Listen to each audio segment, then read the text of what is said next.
পাকিস্তানের ক্রিকেটার আহমেদ শাহজাদ দাবি করেছেন তার দলের সিনিয়র ক্রিকেটাররা তাকে হিংসা করতেন এবং তার ভক্ত সমর্থকদের সংখ্যা বেড়ে যাওয়ার বিষয়টিও তারা মেনে নিতে পারতেন না। শাহজাদ বলেন, দলের কিছু সিনিয়র খেলোয়াড় তার দেখতে ভালো হওয়া, সুন্দর পোশাক পরা এবং ভালো কথা বলার কারণে তাকে লক্ষ্যবস্তু হিসেবে দেখতে শুরু করতেন। তিনি উল্লেখ করেন, দেখতে ভালো হওয়াটাও অনেক সময় আমার জন্য সমস্যার কারণ হয়েছে।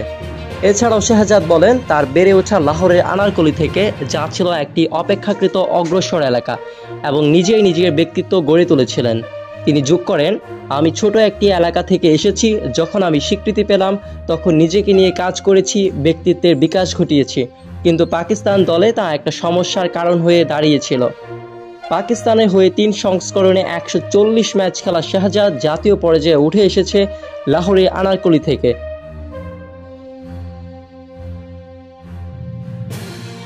শাহজাদের সতীর্থদের কাছ থেকে ঈর্ষার মুখোমুখি হওয়ার কথাগুলো তিনি শুনিয়েছেন আহমেদ আলী বাচের পডকাস্টে।